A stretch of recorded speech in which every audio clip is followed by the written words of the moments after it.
શું તમે ક્યારેય સપનામાં પણ વિચાર્યું છે કે કોઈના રસોડામાંથી કરોડો રૂપિયા નીકળી શકે?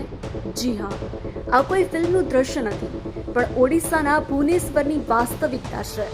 ગ્રામીણ જળ પુરવઠા વિભાગના સેક્શન ઓફિસર દેવબ્રત મોહિંતીના ઘરે જ્યારે વિજિલન્સ વિભાગે દરોડા પાડ્યા ત્યારે અધિકારીઓ પણ ચોંકી ગયા. રસોડાની ટ્રોલી બેગ અને ઘરના ખૂણે ખૂણેથી અધધ 4 કરોડ રૂપિયા રોકડ મળી આવ્યા છે.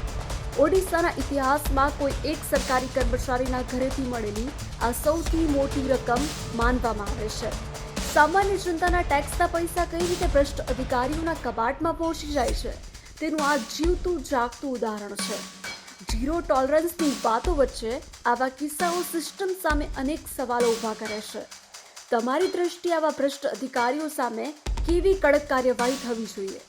કોમેન્ટમાં જરૂર જણાવો.